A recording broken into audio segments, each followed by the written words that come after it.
Hi friends, welcome to Nadireva Lifestyle. இப்போ Chettinad fish குழம்பு செய்யறதுக்கு ஒரு பேஸ்ட் ஒன்னு கிரைண்ட் பண்ணி எடுத்துக்க போறோம். அதுக்காக நான் இங்க ஒரு pan வச்சிருக்கேன். அந்த panல கொஞ்சமா ஜிஞ்சர்லி ஆயில் சேர்த்திருக்கேன். ஆயில் சூடானதும் சின்ன வெங்காயத்தை ஆட் பண்ணிக்கலாம். இந்த வெங்காயம் வதங்கும்போது 10 பல்லு பூண்டை ஸ்லைஸா கட் பண்ணி வச்சிருக்கேன். இத ஆட் பண்ணிக்கலாம். இதுல 2 டொமேட்டோவை சாப் பண்ணி வச்சிருக்கேன். இதையும் ஆட் பண்ணிக்கலாம். டேஸ்டுக்காக கொஞ்சமா சால்ட்.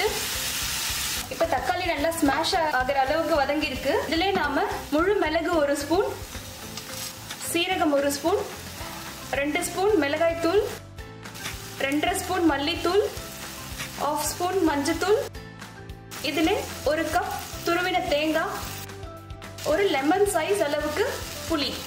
இந்த செட்டிநாடு ஃபிஷ் குழம்புக்கு புளியை வதக்கும் போதே சேர்த்தீங்கன்னா இன்னும் டேஸ்ட் கொடுக்கும். இந்த மாதிரி பேஸ்ட் அரைச்சு ஃபிஷ் குழம்பு சாப்பிட்டு பாருங்க, செம்ம டேஸ்டா இருக்கும். அதுல முக்கியமா சிறு வெங்காயம் சேர்த்தீங்கன்னா உடம்புக்கும் நல்லது, டேஸ்டும் சூப்பரா இருக்கும். இந்த புளியும் இந்த மசாலாவோட இந்த எண்ணெயோட சேர்ந்து வதங்கினா ரொம்ப டேஸ்டா இருக்கும். இந்த மசாலா எல்லாமே நல்லா வதங்கிடுச்சு. இப்போ நான் ஃப்ளேம் ஆஃப் பண்ணிட்டு நல்லா ஆற வச்சுட்டு நல்லா பேஸ்ட் மாதிரி அரைச்சு எடுத்துக்கலாம். இங்க ஒரு மண் சட்டி வச்சிருக்கேன். இதுல செஞ்சு சாப்பிட்டு பாருங்க, மீன் குழம்பு ரொம்ப டேஸ்டா இருக்கும். மண் சட்டி சூடாயிடுச்சு. இதுல 2 ஸ்பூன் நல்லெண்ணெய் ஆட் பண்ணிக்கிறேன்.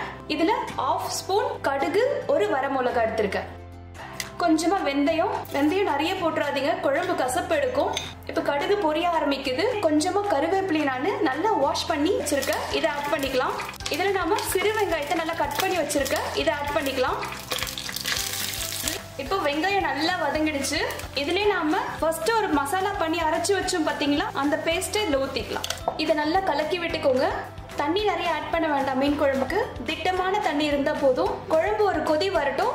வந்த உடனே நாம ஃபிஷ் ஆட் பண்ணிக்கலாம். இந்த சங்கரா மீனை நல்லா வாஷ் பண்ணிட்டு ஒரு 1/2 ஸ்பூன் மஞ்சத்தூள், உப்பு, அரை லெமன் இதெல்லாம் பிழிஞ்சு ஒரு 1/2 hour மேரினேட் பண்ணி வச்சிருக்கேன். இப்ப பாருங்க, குழம்பு நல்லா கொதிக்குது. இப்போ நம்ம மேரினேட் பண்ணி வச்ச இந்த சங்கரா மீன் ஊறிடுச்சு. இப்போ இதில் ஆட் பண்ணிக்கலாம். உங்க ஃப்ளேமை சிம்ல வச்சுக்கோங்க.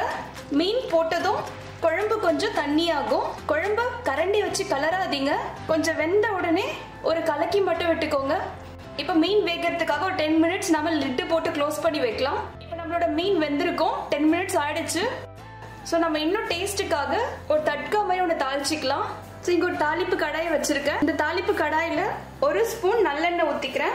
ஸோ எண்ணெய் காஞ்சதும் ஒரு சின்ன டேபிள் ஸ்பூன்ல காஷ்மீரி சில்லி பவுடர் இதை லைட்டாக வதக்கிக்கலாம்.